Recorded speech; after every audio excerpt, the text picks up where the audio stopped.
시청자 여러분 안녕하십니까? 6월 10일 월요일 KCN 종합뉴스입니다. 새만금 수변도시 매립공사가 착공 2년 6개월 만에 마무리됐습니다. 새만금 개발청은 지난 2020년 12월 착공에 들어간 수변도시 매립공사가 최근 마무리됨에 따라 오는 20일 준공식을 현장에서 열 계획입니다. 새만금청은 2014년까지 주요 기반시설과 우선 공급부지 조성을 마무리하고 토지 공급을 시작할 예정입니다. 수변도시는 1조 3천억 원을 들여 새만금 2호 방조제 인근 6.6제곱킬로미터 부지에 인구 2만 5천 명 규모의 자족 기능을 갖춘 도시를 조성하는 사업입니다.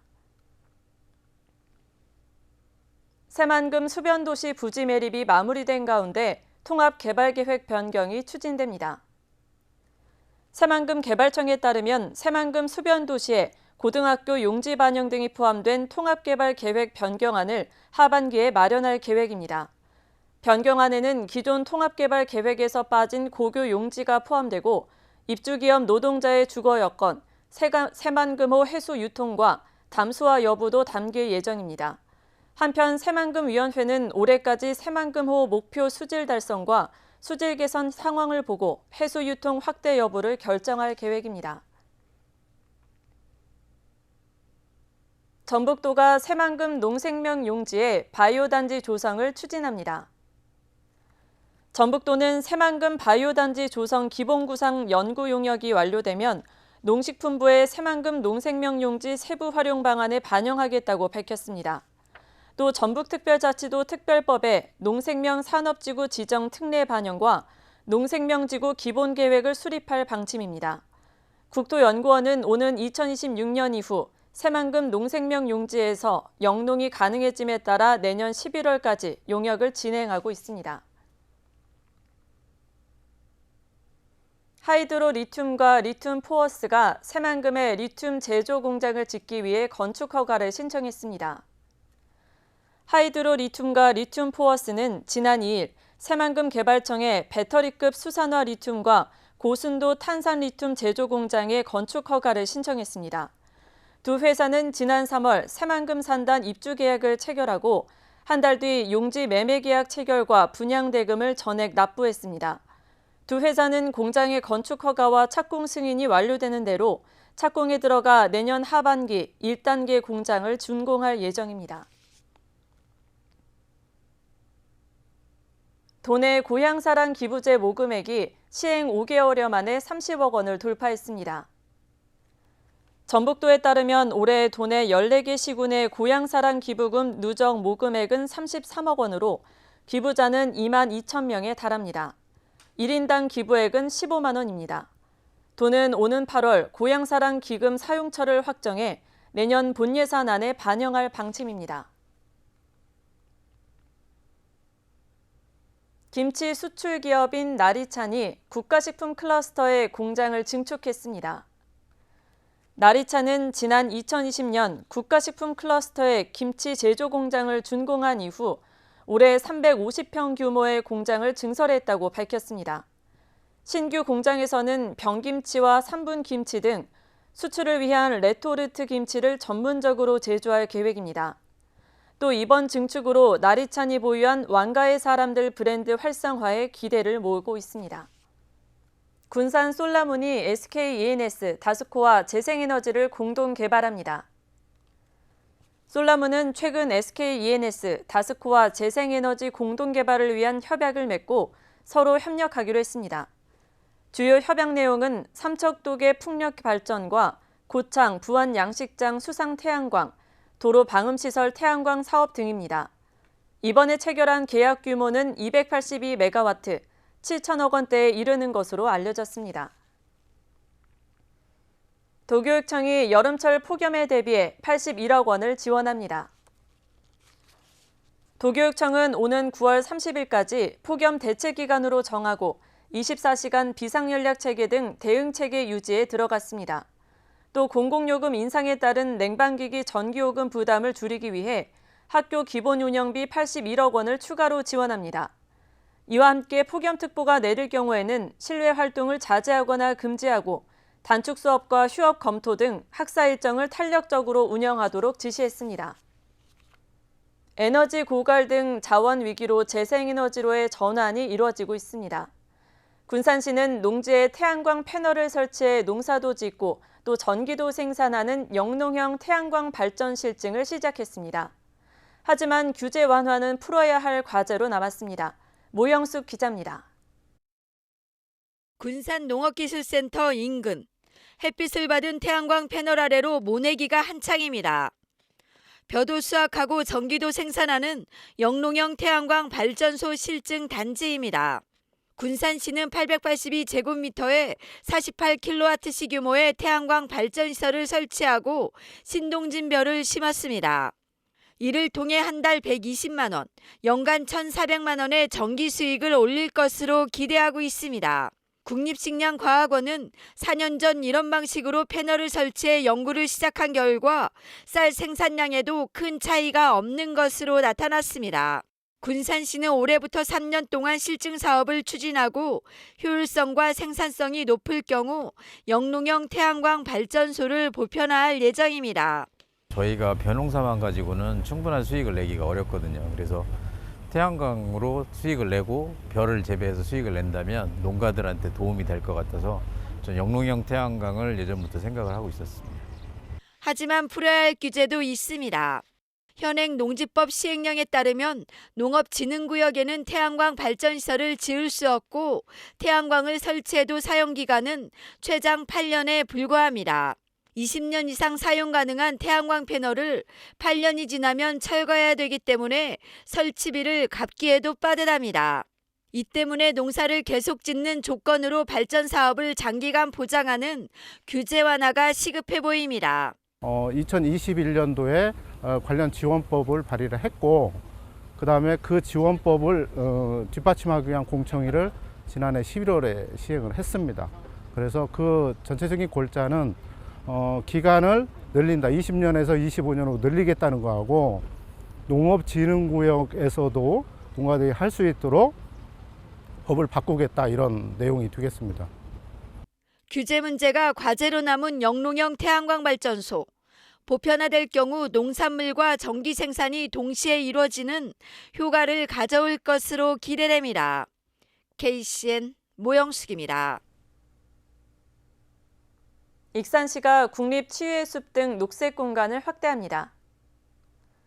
시에 따르면 국립치유의숲을 웅포면 함나산에 완공하고 용안 생태습지 지방정원 등록을 추진합니다. 또 영등동과 부송동 등의 도시숲 5곳을 조성하고 있습니다.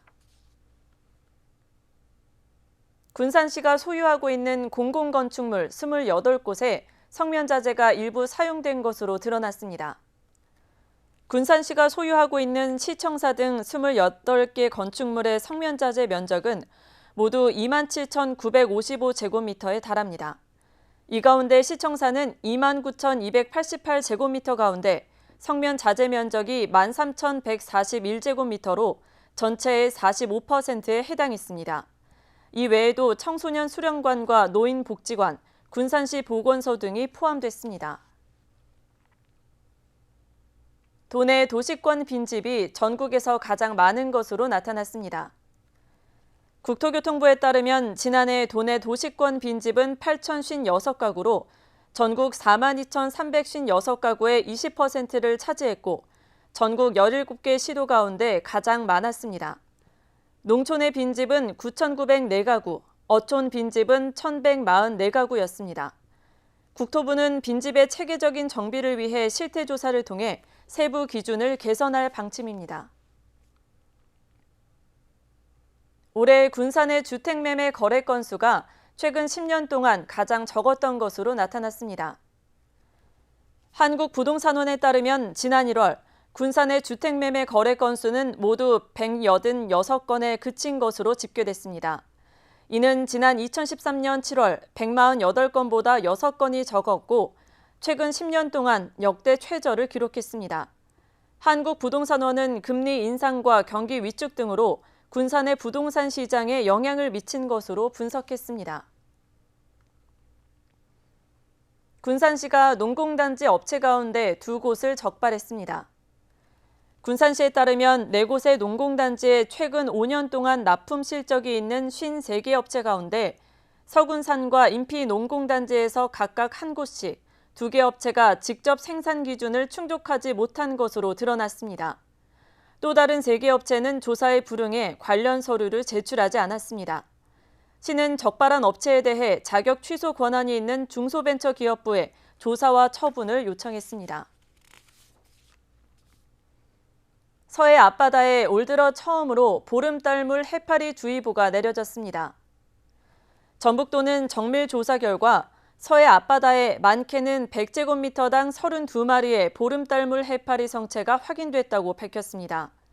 이는 주의 단계 특보 발령 기준인 100제곱미터당 5마리를 넘어선 수치입니다. 해파리는 새만금 방조제 배수 관문이 있는 2곳 주변과 하왕등도와 위도에서 주로 관찰되고 있습니다. 잇따른 사망사고에도 도내 공사 현장의 안전불감증은 여전한 것으로 나타났습니다. 전북도는 최근 40일 동안 도내 공사 현장 205곳을 점검해 32곳에서 안전시설 미비를 확인했습니다. 적발된 공사 현장들은 작업자가 높은 곳에서 일할 때 이용하는 난간이나 비계를 설치하지 않았고 추락사고를 막는 개구부 덮개를 놓지 않은 것으로 드러났습니다. 도는 적발된 공사장에 대해 시설 보완을 요구했습니다. 계속해서 전북권 뉴스입니다. 전북의 지역 경쟁력 지수가 전국 시도 가운데 중위권인 것으로 나타났습니다. 한국은행은 지난 2020년 기준 시도별 지수를 산출한 결과 전북의 발전 정도는 낮음에 해당된다고 밝혔습니다. 하지만 지역 경쟁력 지수는 전국 17개 시도 가운데 6위로 평가됐습니다. 지역 경쟁력 지수의 세부 항목인 기본 역량은 12위, 혁신 역량은 10위, 효율성 역량은 3위를 차지했습니다. 직장 폐쇄에 맞서 농성한 완주군 일진 하이솔루스의 노동조합 간부와 조합원들이 검찰에 넘겨졌습니다. 전북 완주경찰서는 집회에 관한 법률 위반과 업무방해 혐의를 받는 민주노총 금속노조, 일진 하이솔루스 조합원 등 11명을 송치한다고 12일 밝혔습니다. 이들 조합원은 지난달 8일 오전 공장 앞에서 연좌 농성을 하며 협력업체 직원의 진입을 방해한 혐의를 받고 있습니다.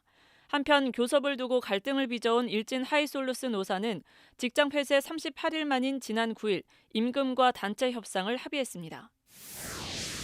달리던 승용차에서 불이 나는 사고가 발생했습니다. 전북경찰청에 따르면 12일 오후 1시 51분쯤 전주시 덕진구 송천동의 한 도로를 달리던 아반떼 승용 차량에서 불이 나 25분여 만에 진화됐습니다. 운전자는 재빨리 차량에서 빠져나와 인명피해는 없었지만 차량 엔진 부분이 완전히 탔습니다. 소방당국은 정확한 화재 원인 등을 조사하고 있습니다. 지금까지 전북권 뉴스 김수정입니다. 군산시가 알뜰 교통카드를 통해 대중교통 이용 시 월 최대 11,000원, 44회 이용한 금액의 마일리지를 지급합니다. 마일리지 적립은 알뜰 교통카드 앱을 통해 가능하며 대중교통 이용 전 출발 버튼을 누르고 목적지에 도착해 도착 버튼을 누르면 됩니다. 알뜰 교통카드 발급은 알뜰 교통카드 공식 홈페이지에서 가능하며 환경의 날 미세먼지 주의보 발령일에는 마일리지를 2배로 지급받을 수 있습니다. 군산 경실련이 시민의 알 권리 충족을 위해 의정지기단을 출범했습니다. 군산 경실련 의정지기단은 최근 모니터단 위촉식을 갖고 군산시정과 지방의원 의정 활동에 대한 감시와 평가 등의 활동을 하게 됩니다. 의정지기단은 의회와 의원들에 대한 객관적인 판단 기초를 마련해 시정 현안 문제를 풀어갈 예정입니다. 또 의회 기능의 투명성을 위해 평가 결과를 공표할 계획입니다. 익산 시립도서관이 도내 최초로 카카오톡 모바일 메신저를 기반으로 한 도서정보 챗봇 서비스를 도입합니다. 도서관에 따르면 카카오톡 앱을 통해 모바일로 회원증 조회, AI 추천 도서, 도서 및 프로그램 신청 등을 제공받을 수 있습니다. 도서정보 챗봇 서비스는 다음 카카오가 제공하는 대화형 인터페이스 플랫폼을 활용한 인공지능 시스템입니다. 원광대학교가 광주여자대학교와 전문 인력 양성과 공동 연구를 위해 손을 잡았습니다.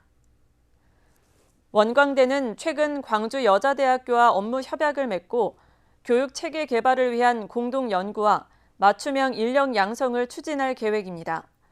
이번 협약에 따라 원광대 도덕교육원과 광주여대 마음교육원은 교육과 연구 협력, 교수와 학생의 현장 교육 참여 등 협력 모델을 구축하기로 했습니다.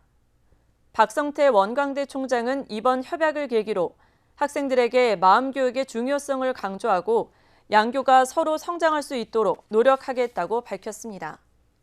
유네스코 세계유산으로 등재된 백제유적지구 사진전이 국립제주박물관에서 열립니다. 사진전은 13일부터 다음 달 2일까지 국립제주박물관 상설전시실 로비에서 거미블루 화이불치라는 제목으로 선보일 예정입니다.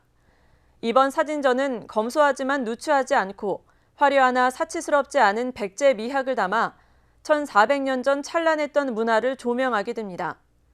사진전은 익산을 비롯해 공주와 부여의 백제 역사 유적지구의 모습을 삶의 공간 도성, 신앙의 공간 사찰, 사후 공간 왕릉으로 구성했습니다.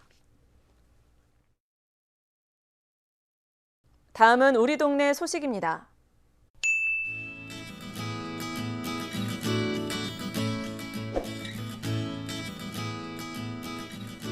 익산시 모연시립도서관에서 인문학 강의 다시 합스부르크 스토리텔링 유럽 예술기행을 오는 14일부터 시작합니다. 프로그램은 합스부르크 유럽 미술을 꽃피우다라는 주제로 4주간 매주 목요일 저녁 7시 전문 강사의 강의로 진행됩니다.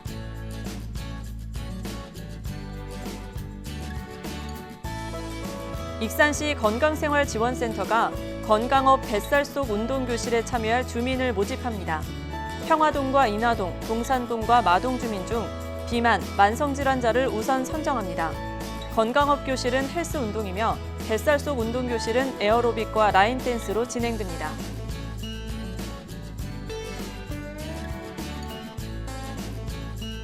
군산시 조촌동 새 군산 로타리 클럽이 지난 9일 주거 환경이 열악한 취약계층 가구를 위해 주거 환경 개선 사업을 진행했습니다. 세군산 로타리 클럽은 이날 지적장애 가구원이 있는 대상 가구의 주거 환경 개선 사업과 더불어 열악한 화장실을 보수 공사했습니다.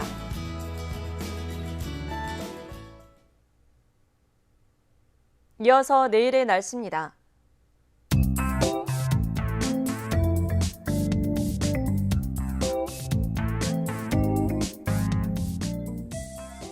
내일 전북의 날씨는 맑겠습니다.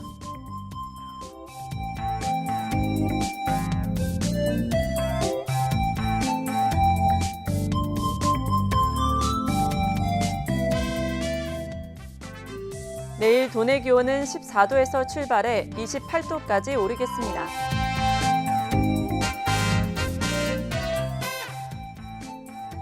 내일 군산은 24도까지 오르겠습니다.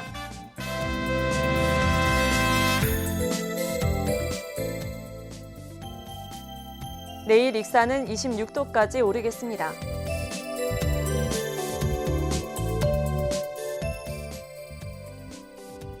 바다의 물결은 서해남부 모든 바다에서 0.5에서 1m로 이르겠습니다. 날씨였습니다.